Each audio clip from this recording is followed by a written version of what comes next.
Bagong araw, bagong misyon na naman syempre dito sa ating munting tindahan. So ngayong araw is maulan dito sa aking area, kaya naman nilagyan ko sila ng mga dahon ng talisay sa kanilang mga lagayan. Malaking tulong din talaga ang dahon ng talisay sa mga beta natin, lalo kung malamig talaga ang panahon. Alam naman natin na pag malamig ang panahon, talagang tinatamaan din ng lamig ang ating mga alagang isda. Dito nga sa tindahan ko is meron akong iba't ibang klaseng mga beta. Iba't ibang strain at tail type ang mga makikita nyo rito.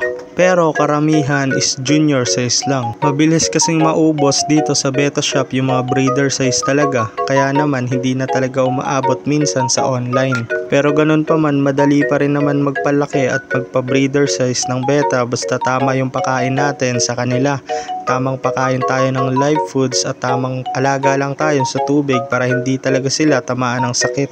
Ang kagandahan lang sa pag-aalaga ng beta, hindi na nila kailangan ng aerator o yung oxygen na nilalagay natin sa aquarium para makahinga sila sa ilalim ng tubig. May kakayahan kasi yung mga beta na huminga sa ibabaw ng tubig kaya hindi na nila kailangan ng aerator. At ito nga yung mga breed ko ng mga beta. So sa beta is madali lang naman mag-breed.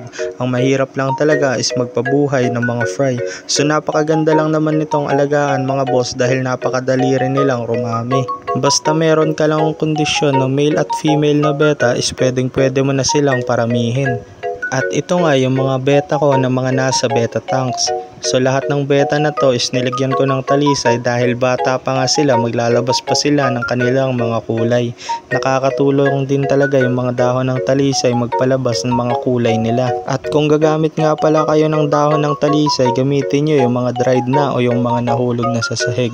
At ito nga yung BBS na pinapakain naman natin sa ating mga bagong pisang mga beta fry o yung mga anak ng mga beta fish na breed natin. So pag magpapakain naman kayo ng mga beta fry natin is mas maganda kung dahan-dahan lang o hindi maaalog yung tubig nila. Dahil konting pagkakamali lang is pwedeng umulit na naman kayo sa breeding dahil pwede silang malusaw o mamatay doon sa pinagbreedan nyo ng beta.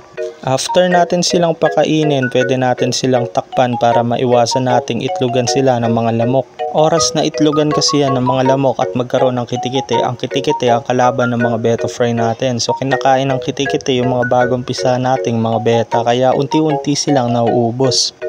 At hanggang dito na lang mga boss. Maraming salamat sa panonood nyo. Yung on earth nga pala, Red Phoenix Pet Shop. Yeah!